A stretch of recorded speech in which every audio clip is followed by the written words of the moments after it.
156 উপজেলায় শান্তিপূর্ণ নির্বাচন 30% উপরে পড়লেও সন্তুষ্ট নয় কমিশন।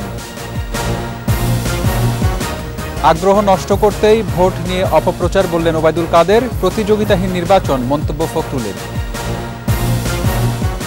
মার্কিন নিষেধাজ্ঞার বিষয়ে আগেই জানত পররাষ্ট্র মন্ত্রণালয়, সরকারকে হেয় করছে যুক্তরাষ্ট্র বললেন জেনারেল আজিজ।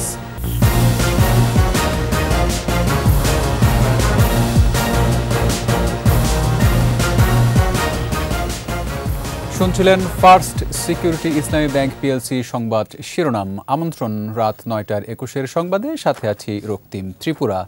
দর্শক, 21 টেলিভিশনের এই সংবাদ একই সাথে সরাসরি দেখতে পাবেন আমাদের ফেসবুক পেজ www.facebook.com/2124 অনলাইনে।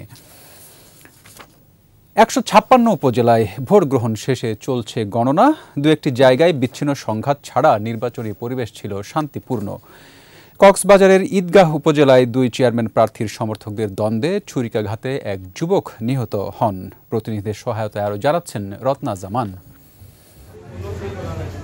কিছু কিছু উপজেলার কেন্দ্রগুলোতে ভোট গ্রহণের শুরুতে ভোটার উপস্থিতি কিছুটা কম দেখা গেছে, তবে বেলা বাড়ার সাথেই ভিড় করেন ভোটাররা। শান্তিপূর্ণ পরিবেশে ভোট দিতে পেরে খুশি ভোটাররা। খুব শান্তিপূর্ণভাবে ভোট চলতেছে। সকাল সকাল এসে ভোট দিছি, পরিবেশটা ভালোই। আমি যোগ্যমান অনুযায়ী ভোট দিছি মাত্র খুব শান্তি মতনে। আশা করি বিগত যে বছরগুলোতে ভোটগুলো হয়ে আসছে এবং সামনে যে ভোটগুলো আসবে সেগুলো এরকম উৎসব মুখর ভাবেই। কক্সবাজারের ঈদগাহ উপজেলার পোকখালী ভোটকেন্দ্রের বাইরে 2 চেয়ারম্যান প্রার্থীর সমর্থকদের তর্ক বিতর্কের জেরে ছুরিকাঘাতে নিহত হন এক প্রার্থীর সমর্থক সুরত আলম। শরীয়তপুরে জাজিরা উপজেলায় 2 চেয়ারম্যান প্রার্থী সমর্থকদের মধ্যে সংঘর্ষে 3 সাংবাদিক সহ 10 জন আহত হন। এ সময় সাংবাদিকদের গাড়ির ভাঙচুর করা হয়। ব্রাহ্মণবাড়িয়ার আখাউড়ায় নয়াদিল সরকারি প্রাথমিক বিদ্যালয়ে ভোটকেন্দ্র দখলকে কেন্দ্র করে 2 চেয়ারম্যান সমর্থকদের মধ্যে হাতাহাতির ঘটনা ঘটেছে। রংপুরের মিঠাপুকুরের সঠিবাড়ি কলেজ ভোটকেন্দ্রে জোর করে ব্যালট পেপারে সিল মারার সময় রংপুর 5 আসনের সংসদ সদস্য জাকির হোসেনের ছোট ভাই জাহেদ সহ 3 জনকে আটক করেছে পুলিশ।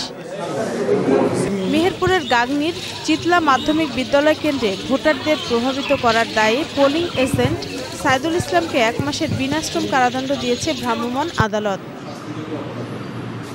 এ দফায় 24টি উপজেলায় ভোট হয়েছে ইভিএমে এবং বাকিগুলো ব্যালটে। নির্বাচন সুষ্ঠু করতে মাঠে কাজ করছে র্যাব ও বিজিবি। 156 উপজেলায় চেয়ারম্যান পদে 603 জন, ভাইস চেয়ারম্যান পদে 625 জন এবং সংরক্ষিত নারী ভাইস চেয়ারম্যান পদে 440 জন প্রতিদ্বন্দ্বিতা করছেন। রত্না জামান, 21 টেলিভিশন। দ্বিতীয় ধাপের উপজেলা নির্বাচনে 30% উপরে ভোট পড়লেও সন্তুষ্ট হতে পারেনি নির্বাচন কমিশন। প্রধান নির্বাচন কমিশনার কাজী হাবিবুল আউয়াল বলেছেন, একটি রাজনৈতিক দল ভোট বর্জনের ডাক দেয়ায় ভোটার উপস্থিতি কম হয়ে থাকতে পারে। রাজনৈতিক সংকট কেটে গেলে ভোট আরও উৎসব মুখর হবে বলে আশা করেন তিনি। শিউলি শবনমের প্রতিবেদন।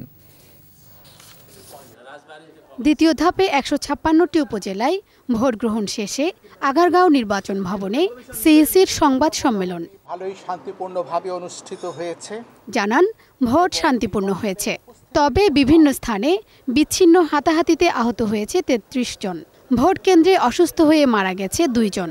এর সাথে নির্বাচনী সহিংসতার কোনো সম্পর্ক নেই বলেও জানান সিইসি। আমাদের আইনশৃঙ্খলা বাহিনী খুব তৎপর ছিল, যেখানে অনিয়ম হয়েছে, অনাচার হয়েছে, ভোট কারচুপির চেষ্টা হয়েছে, সেখানে হস্তক্ষেপ করা হয়েছে। 25 জনকে গ্রেফতার করা হয়েছে যারা বিভিন্ন অপকর্মে লিপ্ত হতে চেয়েছিলেন। দ্বিতীয় ধাপে 30% কিছু বেশি ভোট পড়লেও তা সন্তোষজনক নয় বলে মন্তব্য করেন সিইসি। একটা বড় প্রধানতম কারণ হতে পারে দেশের একটা বড় রাজনৈতিক দল তারা প্রকাশ্যে এবং ঘোষণা দিয়ে ভোট বর্জন করেছে এবং জনগণকে ভোট প্রদানেও নিরুৎসাহিত করেছে। যে কোনো গণতান্ত্রিক দেশে ব্যবস্থায় এই ধরনের চেষ্টা হতে পারে, মানে পক্ষ বিপক্ষ থাকতে পারে। তো আমাদের ভোট নিয়ে কোনো সংকট নেই, সংকটটি হচ্ছে রাজনীতিতে।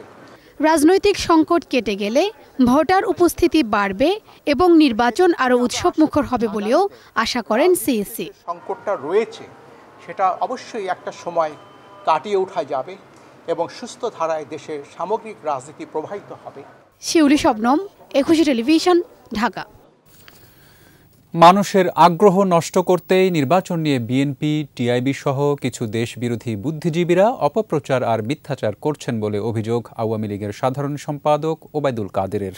তার দাবি, স্থানীয় সরকার নির্বাচনে ভোটার উপস্থিতি সন্তোষজনক, সংঘাতবিহীন সুষ্ঠু নির্বাচন করায় নির্বাচন কমিশনকে ধন্যবাদও জানিয়েছেন তিনি। বিস্তারিত জানাচ্ছেন ফারজানা শোভা। বিভিন্ন ধরনের উপজেলা পরিষদ নির্বাচনের দ্বিতীয় ধাপের ভোট গ্রহণ শেষে গণমাধ্যমকে দলীয় সভাপতির কার্যালয়ে ব্রিফ করেন আওয়ামী লীগের সাধারণ সম্পাদক ওবায়দুল কাদের। তিনি বলেন, ভোটার সংখ্যা কিছুটা কম হলেও তা সন্তোষজনক। প্রথম 2 দফায় সংঘাত সহিংসতার আশঙ্কা করা হলেও ভোট শান্তিপূর্ণ হয়েছে। যে দুটা পর্যায়ে নির্বাচন হয়েছে, এই নির্বাচনে নিয়ে রক্তপাত হবে, খুন-খারাবি হবে, মারপিট হবে, সংঘাত হবে, এসব নানান সংঘর্ষ হবে। শেষ পর্যন্ত কি হবে? শেষ পর্যন্ত কোনো ক্যাজুয়ালিটি নেই। উপস্থিতি যেটাই হয়েছে আমি খুব ভালো বলবো না, তবে বলবো মোটামুটি সন্তোষজনক। নির্বাচনে না এসে বিএনপি ও সেইপন্থী বুদ্ধিজীবীরা লাগাতার অপপ্রচার ও মিথ্যাচার করে যাচ্ছেন বলেও অভিযোগ আওয়ামী লীগের সাধারণ সম্পাদকের। নির্বাচনের বিরুদ্ধে আমাদের দেশে বিএনপি সহ তাদের সমমনাদের অবিরাম মিথ্যাচার, মানুষের মধ্যে বিভ্রান্তির সৃষ্টি করে।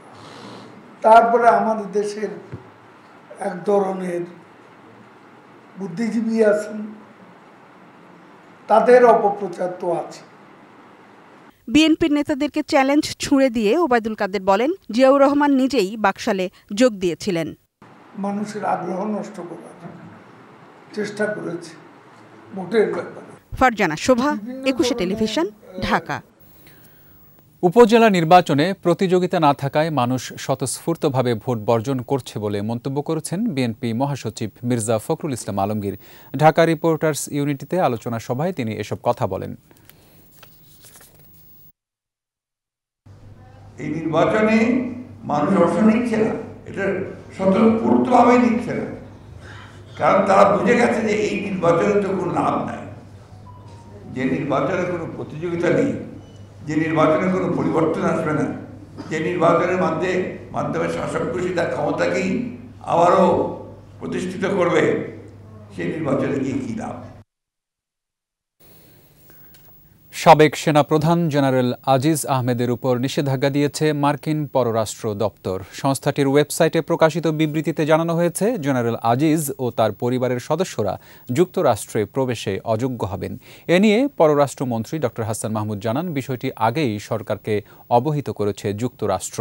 আর ব্যক্তি পর্যায়ে যুক্তরাষ্ট্রের নিষেধাজ্ঞা নতুন কিছু নয় বলছেন স্বরাষ্ট্রমন্ত্রী। এদিকে আজিজ আহমেদ বলেছেন, সরকারকে হেয় করতেই যুক্তরাষ্ট্রের এমন পদক্ষেপ। এই ঘটনায় অবাক ও মর্মাহত বলেও জানিয়েছেন তিনি। তৌহিদুর রহমানের রিপোর্ট। সাবেক সেনাপ্রধান জেনারেল আজিজ আহমেদের উপর নিষেধাজ্ঞা দিয়েছে মার্কিন পররাষ্ট্র দপ্তর। বাংলাদেশ সময় মঙ্গলবার ভোরে সংস্থাটির ওয়েবসাইটে এ সংক্রান্ত একটি বিবৃতি প্রকাশ করা হয়। দেশটির পররাষ্ট্র মন্ত্রণালয়ের মুখপাত্র ম্যাথিউ মিলার ওই বিবৃতিতে জানিয়েছেন, ব্যাপক দুর্নীতির কারণে জেনারেল আজিজ এবং তার পরিবারের নিকটবর্তী সদস্যরা যুক্তরাষ্ট্রে প্রবেশ করতে পারবেন না। বিষয়টি নিয়ে প্রতিক্রিয়া দিয়েছেন জেনারেল আজিজ আহমেদ। বলেছেন, সরকারকে হেয় করতেই যুক্তরাষ্ট্রের এমন পদক্ষেপ। অভিযোগ অস্বীকার করে এই ঘটনায় তিনি অবাক হয়েছেন বলেও জানান। আমাকে কিছু বলা যেমন হলো, আমার পরিবারের অন্যান্যরা একটু বিব্রত হবে। আমাকে যারা নিয়োগ দিয়েছিল, আমি মনে করি যে তারাও কিছুটা বিব্রত হবে। ঠিক আছে না? তাদেরকেও এটা টার্গেট করেছে কিনা আমি জানি না। আমি আমেরিকা, তারা যেতে দিবেন, আমি যাব না। আমার কোনো ভাইয়ের নামে বিজিবির কোনো, বা এখনও বিজিবির কোনো লাইসেন্স আমি পারলে করে দিতে পারতাম। এদিকে পররাষ্ট্রমন্ত্রী ডক্টর হাসান মাহমুদ বলেছেন, আজিজ আহমেদের উপর নিষেধাজ্ঞা ভিসা নীতির আওতায় দেয়া হয়নি। বিষয়টি জনসম্মুখে আনার আগেই সরকারকে জানিয়েছে মার্কিন পররাষ্ট্র দপ্তর। জেনারেল আজিজের বিরুদ্ধে যে ব্যবস্থাটা নেওয়া হয়েছে সেটা অন্য অ্যাক্টের অধীনে করা হয়েছে। অবশ্যই গণতন্ত্রকে বাধাগ্রস্ত করার জন্য যদি ভিসা নীতি প্রয়োগ করা হয়, তাহলে যারা গণতন্ত্রকে সত্যিকার অর্থে বাধাগ্রস্ত করছে, পুলিশকে পিটিয়ে হত্যা করছে, হাসপাতালে হামলা চালাচ্ছে, তাদের উপরে তো সেটি প্রয়োগ করার প্রয়োজন বলে আমরা মনে করি। জেনারেল আইজের বিরুদ্ধে আসলে যে ব্যবস্থা নেওয়া হয়েছে সেটা ভিসা নীতির প্রয়োগ নয়, এটি অ্যাপ্রোপ্রিয়েশন আইনের অধীনে। স্বরাষ্ট্রমন্ত্রী আসাদুজ্জামান খান কামাল বলেছেন, ব্যক্তি পর্যায়ে যুক্তরাষ্ট্রের নিষেধাজ্ঞা নতুন কিছু নয়। আমেরিকান সরকার কিন্তু অনেক দেশে অনেক পার্সোনাল লেভেলেও এই ধরনের নিষেধাজ্ঞা দিয়েছেন, অনেক দেশে দিয়েছে। কাজে এটা তাদের জন্য নতুন কিছু নয়। আমাদের যাকে দিয়েছেন এটা আমাদের কাছে এখনো সঠিকভাবে আমাদের কাছে আসে নাই। আমরা আসলে সেটা বুঝতে পারবো কেন দিয়েছেন। যুক্তরাষ্ট্রের পররাষ্ট্র দপ্তরের foreign operation and related programs appropriation অ্যাক্টের 7031C ধারার আওতায় এই নিষেধাজ্ঞা দেয়া হয়। তৌহিদুর রহমান, 21 টেলিভিশন। নিচ্ছি সংবাদ বিরতি। যখন ফিরছি তখন অন্যান্য খবরের সঙ্গে আরও থাকছে। এখনো নিখোঁজ এমপি আনার, কাজ করছে সরকারের একাধিক সংস্থা, জানালেন স্বরাষ্ট্রমন্ত্রী। সবই হবে বাসায় বসে। আইডিএলসি আমার ফাইন্যান্সিয়াল পার্টনার, বলি সেভিংস করতে পারছি ডিজিটালি। আমন্ত্রণ আবারও রাত 9টার 21 সংবাদে।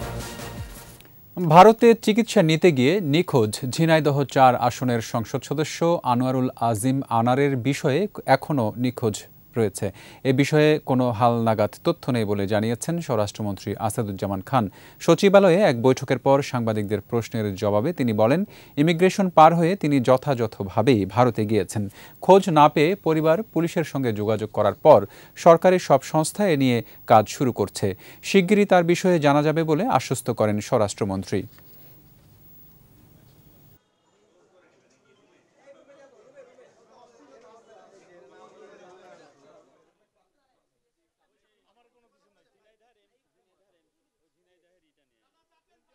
আমাদের সব গভর্নমেন্ট এজেন্সিগুলো এটা নিয়ে কাজ করছে।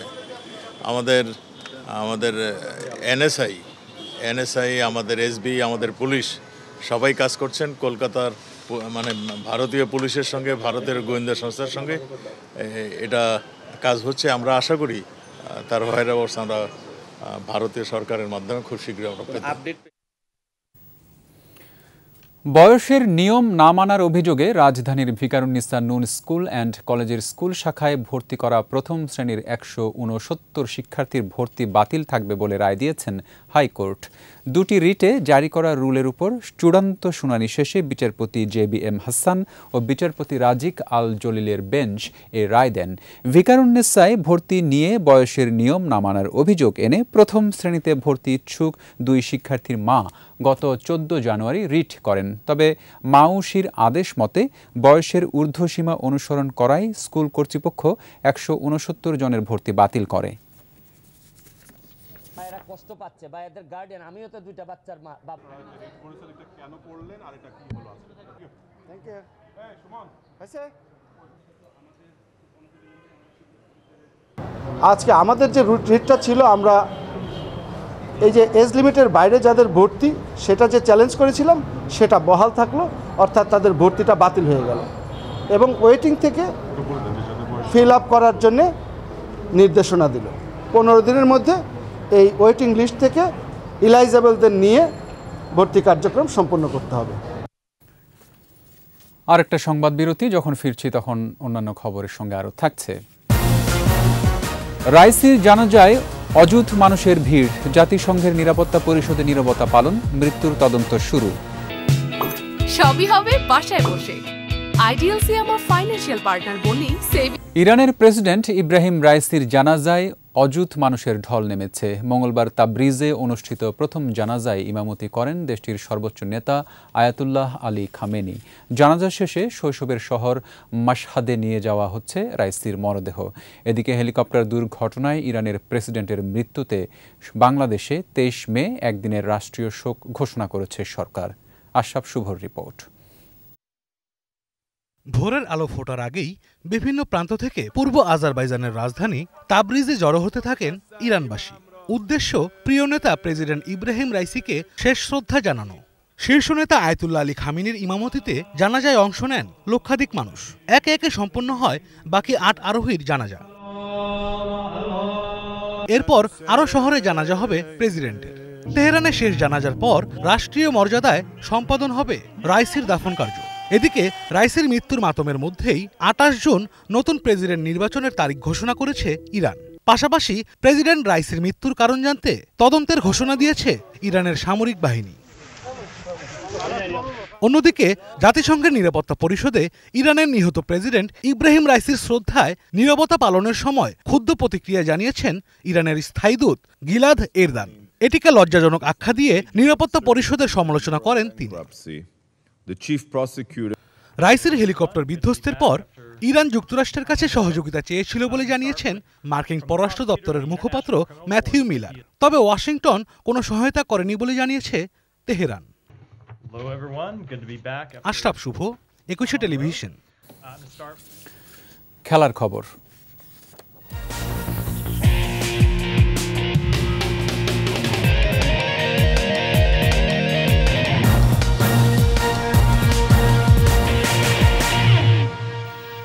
বিশ্বকাপে বাংলাদেশ দল ভালো করবে বলে আশা করেন বিসিবি সভাপতি নাজমুল হোসেন পাপন। রাজধানীর একটি হোটেলে গণমাধ্যমের মুখোমুখি হয়ে তিনি বলেন, ওপেনিং নিয়ে কিছুটা সমস্যা ছাড়া এবারের দলটা বেশ ভারসাম্যপূর্ণ। আমরা চাই ওরা ওদের শ্রেষ্ঠ খেলাটা খেলুক বাংলাদেশের জন্য।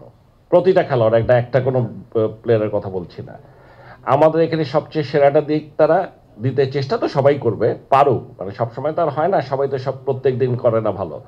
আশা করি যে তারা তাদের সেরাটা খেলতে পারবে, ভালো একটা খেলা খেলুক। আর তারপর এলপিএল, আইপিএল যা যা আছে ওখানে অন্যদেরকে মানে যত সুযোগ পাবে তত আমাদের জন্য ভালো, আমরা খুশি। এরই সাথে শেষ করছি রাত 9টার 21 সংবাদ। যাবার আগে ফার্স্ট সিকিউরিটি ইসলামী ব্যাংক পিএলসি সংবাদ শিরোনামগুলো আরও একবার। 156 উপজেলায় শান্তিপূর্ণ নির্বাচন, 30% উপরে পড়লেও সন্তুষ্ট নয় কমিশন। আগ্রহ নষ্ট করতে ভোট নিয়ে অপপ্রচার বললেন ওবায়দুল কাদের। প্রতিযোগিতাহীন নির্বাচন মন্তব্য ফখরুলের। মার্কিন নিষেধাজ্ঞার বিষয়ে আগেই জানত পররাষ্ট্র মন্ত্রণালয়, সরকারকে হেয় করছে যুক্তরাষ্ট্র বললেন জেনারেল আজিজ।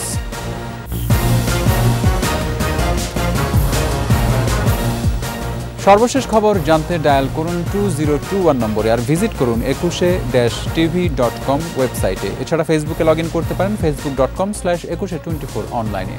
পরের সংবাদ রাত 11টায় দেখার আমন্ত্রণ রইল।